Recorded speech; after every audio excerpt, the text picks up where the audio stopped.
The prison in Ronki wasn't like the others. Behind the concrete walls and layers of rusted wire, power didn't belong to the guards. It belonged to the inmates who had earned their place. Each cell block was controlled by a different group, and if you didn't belong to one, you were prey. That was the rule. That was the law inside. That's why everyone paid attention when Oscar Silent Mage arrived. No tattoos, no crew, no known affiliations. His paperwork said he was convicted of economic crimes, but that was surface level. The whispers said something darker: mercenary contracts abroad, suspected connections to arms smuggling, maybe even black ops. No one could confirm it. All anyone knew was that he wasn't from the usual circles, and that he didn't flinch. He stepped into Block Doom, wearing a standard-issue uniform and a look in his eye that made even the guards nervous. He wasn't big, but there was weight in his presence. Not loud, not aggressive, just still. That kind of stillness doesn't belong here. That kind of stillness gets tested. The test came quickly. In Ronki, every new fish was met by the welcoming committee. 3 guys who'd make sure you knew your place. Oscar's cell was the last one on the row, perfect for an ambush. The guards turned their eyes, as they always did. 3 men entered his cell just before lights out. No words. One closed the door, one cracked his knuckles, one smiled. They didn't come out. When the guards finally unlocked the door an hour later, after the noise had stopped, 2 of them were unconscious on the floor, one with his arm twisted unnaturally. The third was sitting against the wall, staring ahead with blood on his lip and eyes wide with shock. Oscar stood in the middle of the cell, not breathing hard, not even sweating, just standing.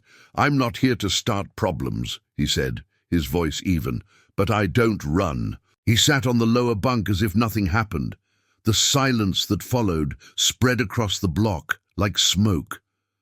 The next morning, no one approached him, not because he was feared, yet, but because no one understood him.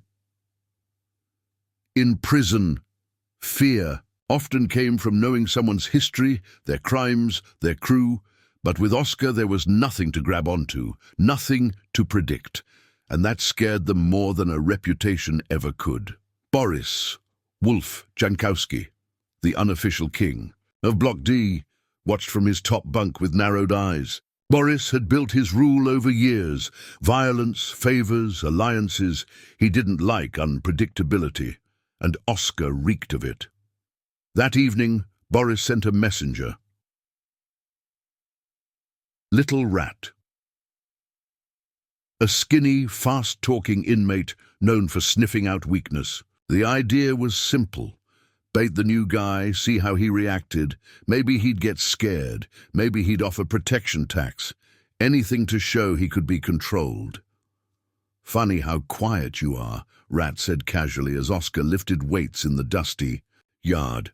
"No brothers, no colors, no backup. That makes you either brave or stupid." Oscar didn't answer. He didn't even look up. Rat kept talking, circling closer. "Look, no offense, but around here you gotta pick a side. Otherwise," Oscar finally looked up. Just a glance, but it was enough. Something passed in his eyes. Not anger, not even warning. Just cold calculation. Like he was measuring something. Like he had already decided what would happen if this conversation went one step further. Rat stopped mid-sentence. His smile dropped. He took a step back without meaning to. "I don't pick sides," Oscar said finally. "I make my own." By the end of the week, no one tried to test him again, but the tension was building. Oscar kept to himself. He didn't join anyone at meal tables. He trained alone. He read books, military history, philosophy, chess strategies. He spoke, only when necessary, but more than anything, he watched. Faces, movements, patterns. It didn't take long for the rest of the block to realize something dangerous. He was observing, not surviving. The wolves sensed it, and Boris, for the first time in years, felt like the ground under him wasn't as solid as it used to be. 3 days had passed since Oscar Silent Marge dismantled the so-called welcoming committee, and Block D had entered a strange, quiet state. The usual rhythm of prison life, threats, bargains, intimidation, was off. It wasn't that Oscar was doing anything. He simply existed, and that alone was enough to shift the energy of the place. Boris Wolf Jankowski, the leader, sensed it more than anyone. He had ruled Block D through fear, but fear needed certainty, and Oscar was the opposite of that. He wasn't claiming territory, recruiting allies, or challenging anyone. And yet, the men were watching him, listening to him when he spoke. Clearing space when he walked, it was subtle, but in prison, subtle changes meant everything. In the mess hall, Boris watched as Oscar sat alone, eating quietly. No one dared sit near him, not because he demanded it, he didn't, but because something unspoken had settled into the air around him. A quiet gravity. Even the guards, normally indifferent to inmate politics, seemed to walk more carefully. Past his table. "You're losing grip," whispered Tomasz Red, Boris' lieutenant at their usual corner table. "I'm not losing anything," Boris snapped. "He's just another loner. A freak." Red leaned in. "A freak who broke 2 of our men without breaking a sweat. A freak who sleeps soundly in a block full of killers. We don't know what he's capable of. That's the problem." Boris clenched his jaw. He had survived long enough to know when fear starts eating into loyalty, and right now, fear of Oscar was beginning to outweigh fear of him. That couldn't continue. He nodded toward a young inmate across the room. Camille new blood, eager, loyal, reckless. "Tell Camille to tail him," Boris muttered. "I want to know his habits, his weakness, his tells. Everyone has one." Camille did as ordered. He followed Oscar through the yard, to the library, the workout area, even during showers. But what he found was unnerving. Oscar didn't follow a pattern. He didn't talk to anyone. He exercised with terrifying precision, read military theory, and slept lightly, always facing the door. He seemed to anticipate Camille's presence without reacting to it. One night, Camille returned to Boris' cell looking pale. He knows," Camille said. "I didn't say a word. I didn't make a sound. But he looked straight at me in the mirror, said, 'Stop following me, kid. You don't want to be part of what's coming.'" Boris didn't respond immediately. He was staring at the chessboard in front of him. All the pieces were in place, but the next move wasn't obvious anymore. The next morning, a fight broke. Out in the showers, 2 members of the Kozwów gang, previously under Boris's influence, clashed over something petty. One accused the other of stealing soap. The scuffle escalated fast. Blood hit the tiles. Guards swarmed in.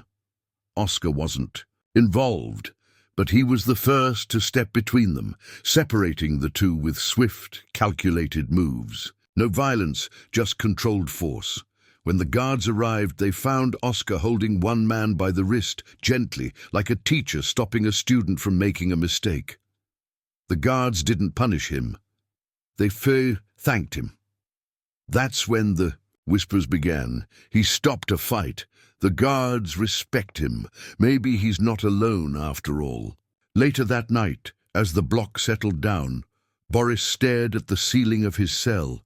Oscar hadn't just entered Block D, he had destabilized it.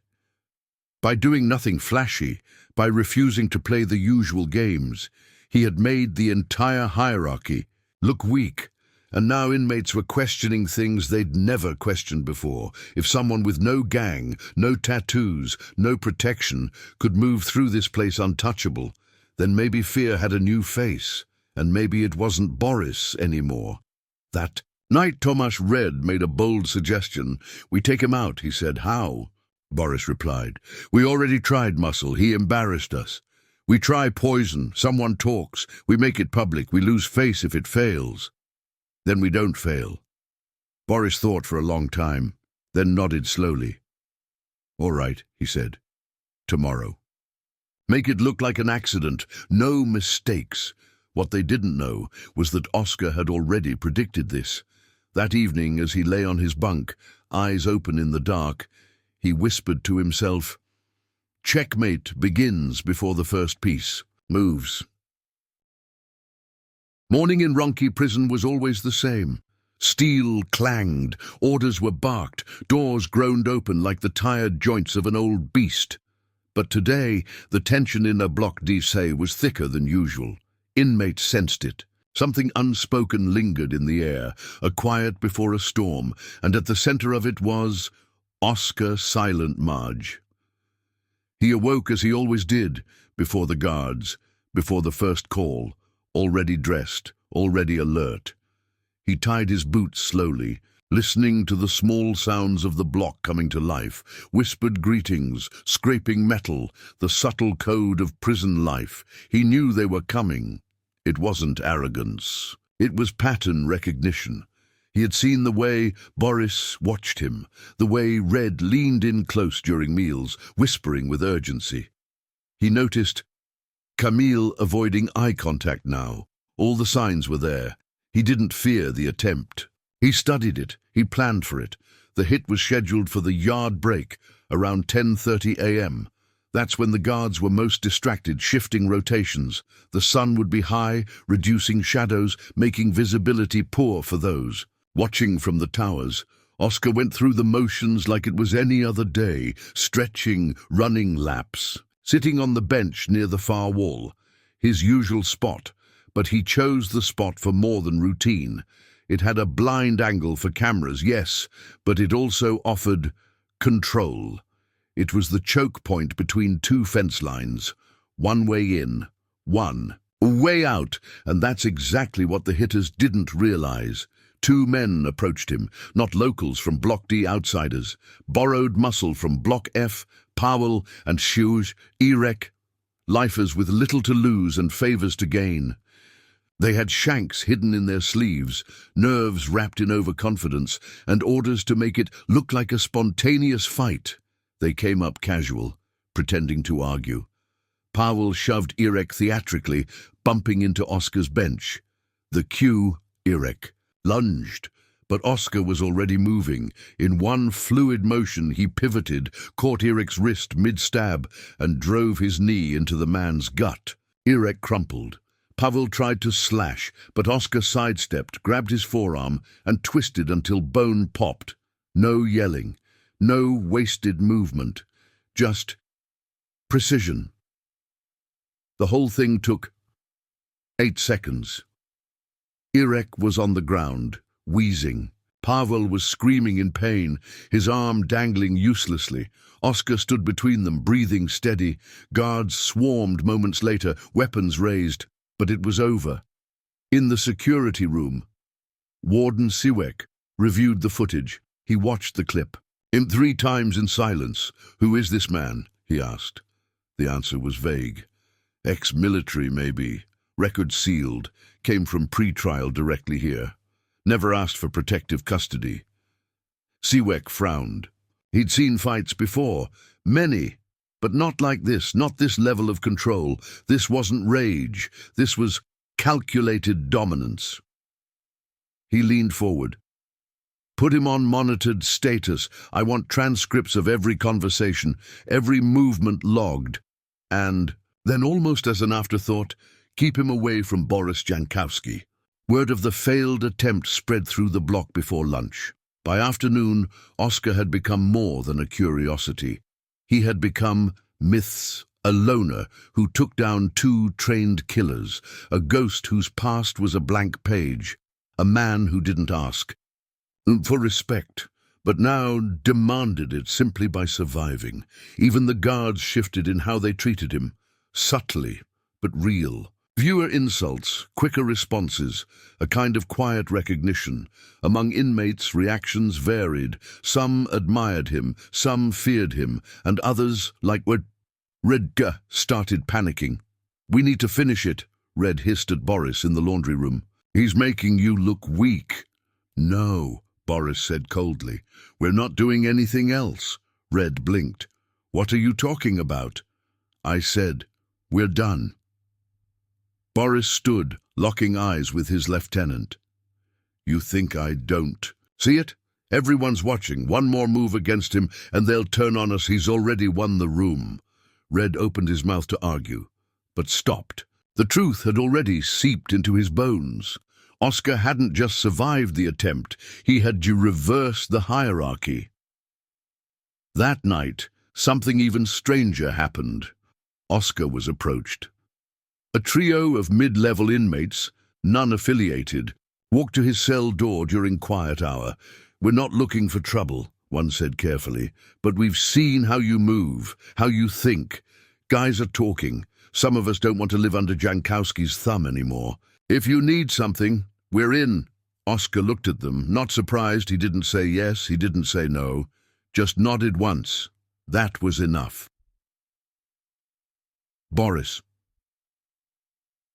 watched all of this from the shadows of his cell, his kingdom crumbling inch by inch. He didn't know yet that this wasn't just a new player. Oscar wasn't a pawn, or even a rogue knight. He was the new board. And the game had already changed.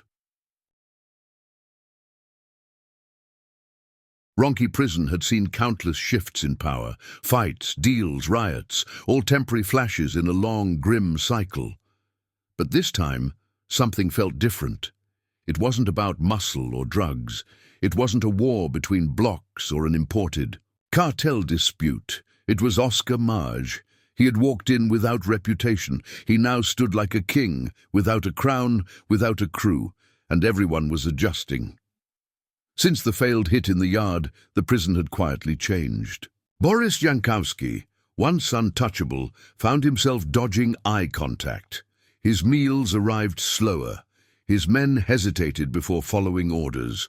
One even declined a direct command, an unheard-of act just weeks ago. But what hit Boris the hardest wasn't fear, it was irrelevance. In Block D, influence is everything. The whispers had shifted. Conversations at tables paused when Oscar passed. Nobody laughed at him anymore. Nobody muttered civilian or loner. Now they muttered leader. Oscar didn't speak much. That was part of the power. He didn't make demands. He listened. That afternoon he walked into the metal shop. It was one of the few places in the prison where hierarchy wasn't enforced by the guards. If you couldn't handle yourself, you didn't go near the tools. Inside, a group of inmates were bent over machines, their bodies stiffening, as Oscar entered. Among them was Tomasz Pająk, a wiry inmate known for petty theft and sharp ears. He nodded to Oscar, half in respect, half in curiosity. "I heard Jankowski is losing weight," Pająk joked nervously. "Can't digest power slipping down his throat." Oscar gave a small smirk. He should learn to chew slower. It wasn't much, but the room exploded in silent approval. A joke, a threat, a warning, all in one line. Classic power play. In the administration wing, Warden Siwek held a private meeting with Officer Majewski. "Block D's structure is changing," Siwek said. "The gangs are quiet, fewer fights, no shanks found in 3 days. That never happens." Majewski nodded. "It's Oscar." "Yes," Siwek replied, "and that terrifies me more than if it were chaos." "Should we isolate him?" The warden shook his head. "No. We observe. Let's see what he builds." They both knew the unspoken truth. Isolating Oscar might just provoke something worse. He had influence without asking for it. That kind of power was dangerous. One night, Red cornered Boris in the showers. "This is getting out of hand," Red snapped. "People are aligning with him, even Camille, your own blood." Boris didn't respond at first. Then he looked up slowly. His voice was colder than steel. "You want to try again?" Red hesitated. He had seen Oscar fight. He remembered Irek wheezing and Powell screaming. He remembered how fast it was. "Maybe we offer him a seat at the table," Red mumbled. "A seat?" Boris spat. "He is building his own table." That Night, Boris sent 2 new men to approach Oscar, not to fight, but to talk, to propose peace, a shared system, mutual benefit, no more hostilities. Oscar heard them out and then declined. Inmate loyalty is fragile. When fear dissolves, loyalty vanishes. And for Boris, that's exactly what was happening. The turning point came during a routine inspection. A guard found a stash of contraband, phones, SIM cards, steroids, hidden behind the radiator in Boris's cell. For the first time in 5 years, he was stripped of visitation rights and moved into solitary. It wasn't random. Someone tipped them off, and everyone suspected who. Oscar didn't celebrate. He remained stoic, focused. In the mess hall, Camille approached him quietly. "You broke him," he said. "He's finished."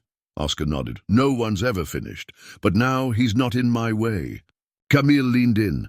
"People want structure. They want protection. You don't have a flag, you don't have a crew, but people are ready to follow." Oscar paused. "I'm not here to lead criminals." "You're not," Camille said. "You're leading men who don't want to be ruled by criminals anymore." That sentence stayed with Oscar. That night, for the first time, Oscar wrote a letter. It was addressed to no one. It read like a journal. "I didn't come here to rise. I came to disappear. But men keep asking me to stand in the light, and maybe I understand now why ghosts scare people, because they move with purpose, because they know what you don't, and because they've already seen the end." He folded the paper, burned it. There was still work to do. Ronchi Prison had never felt quiet like this, not even after riots, not even during blackouts. This silence wasn't fear, it wasn't calm, it was something else entirely. It was anticipation, and all of it circled one man, Oscar Marge. In just a few weeks, Oscar had reshaped Block D without ever issuing a command. He didn't claim territory, he didn't run contraband, he didn't walk around with a pack of dogs like the gangs did. But the effect was undeniable. Where once sat chaos and rivalry, now there were codes. Small things at first, lines for food, shared time in the gym, unspoken rules about when noise was acceptable and where disputes could be settled. No more random shankings, no more intimidation over smokes or bunks. People didn't call him boss, they called him Oscar. But they listened like he was something more. Warden Sywek had taken notice. "Do we treat him like a leader?" he asked Majewski during their routine meeting. "No," Majewski replied. "We treat him like a symptom." "A symptom of what?" "Of everything broken in here." The warden folded his hands.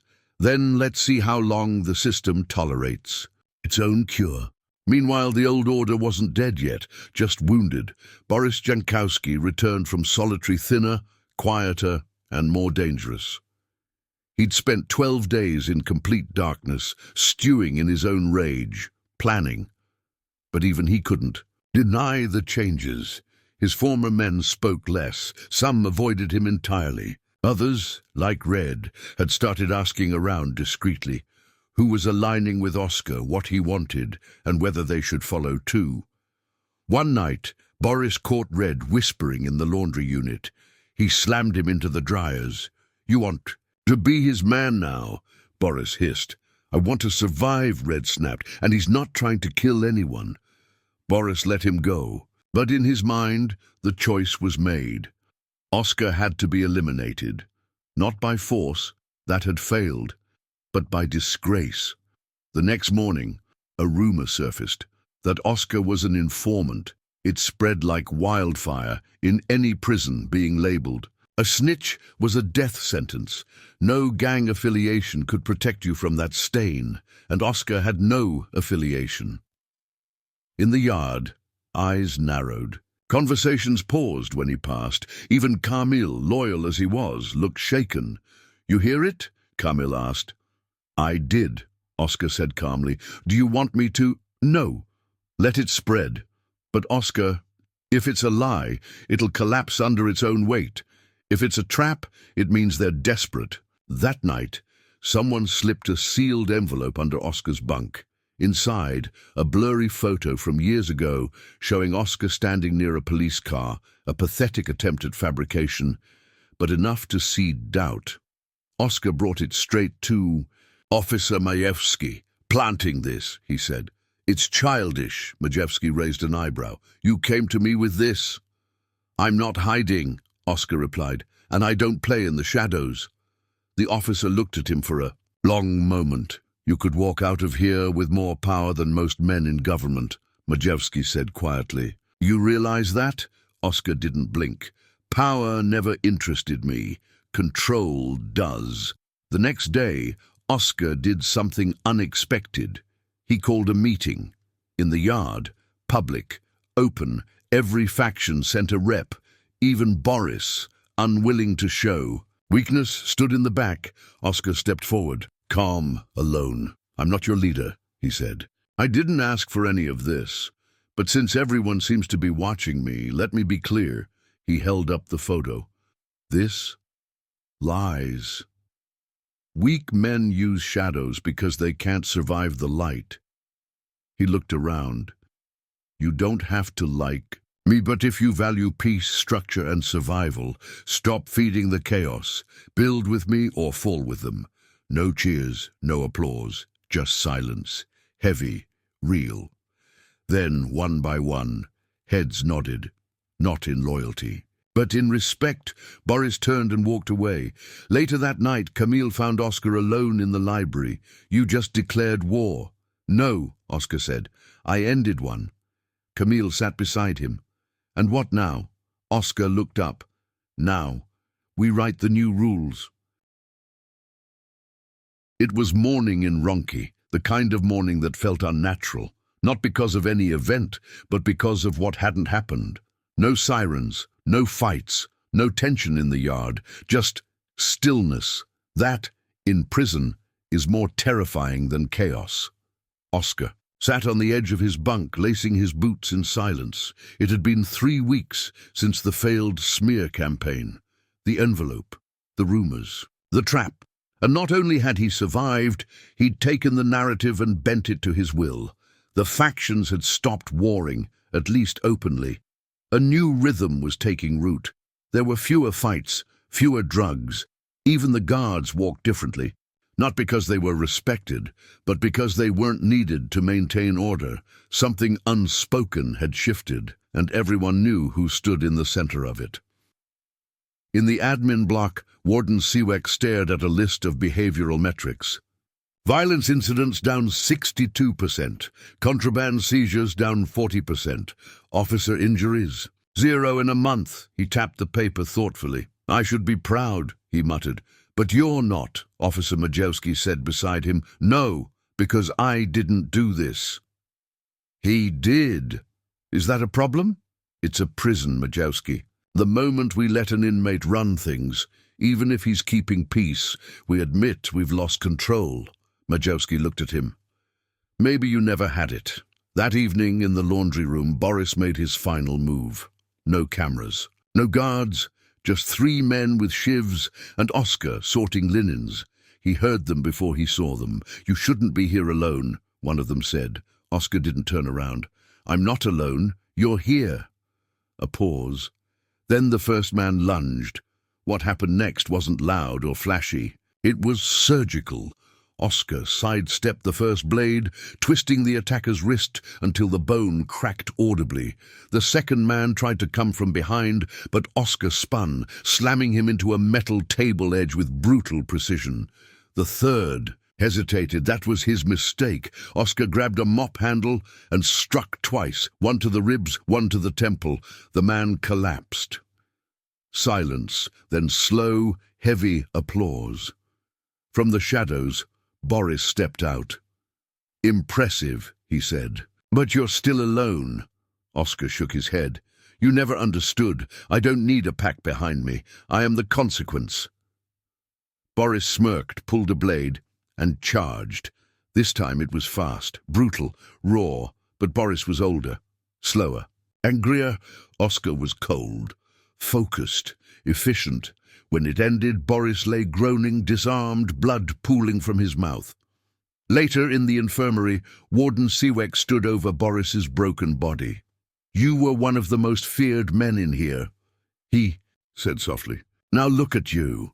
Boris laughed weakly. "He's not a man," he wheezed. "He's a storm." Back in Block D, inmates whispered in awe. They no longer feared Oscar the way they had feared gang bosses or enforcers. No, this was different. This was reverence. He had no crew, no tattoos, no colors, no banner, but somehow he led them all without ever asking for the job. Camille approached him in the yard the next day. "So that's it?" he asked. "4 now," Oscar said, "until someone stupid enough forgets. And you, what do you want from this?" Oscar looked out across the yard. The sun was low. The men moved in quiet patterns, nodding as he passed. "Nothing," he said. "I'm not building an empire.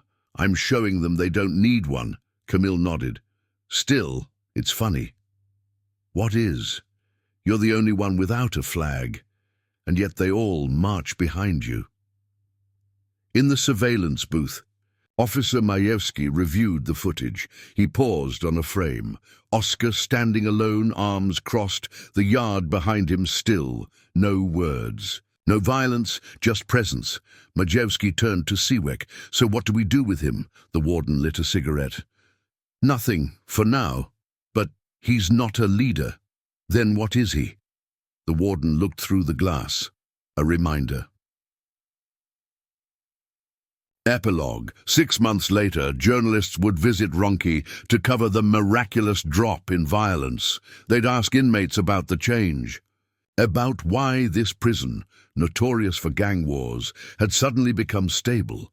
None gave a clear answer, but many glanced toward the far end of the yard, where a man with no tattoos, no flag, and no allegiance sat reading, while everyone else quietly respected the space around him. They wouldn't say his name, they didn't need to.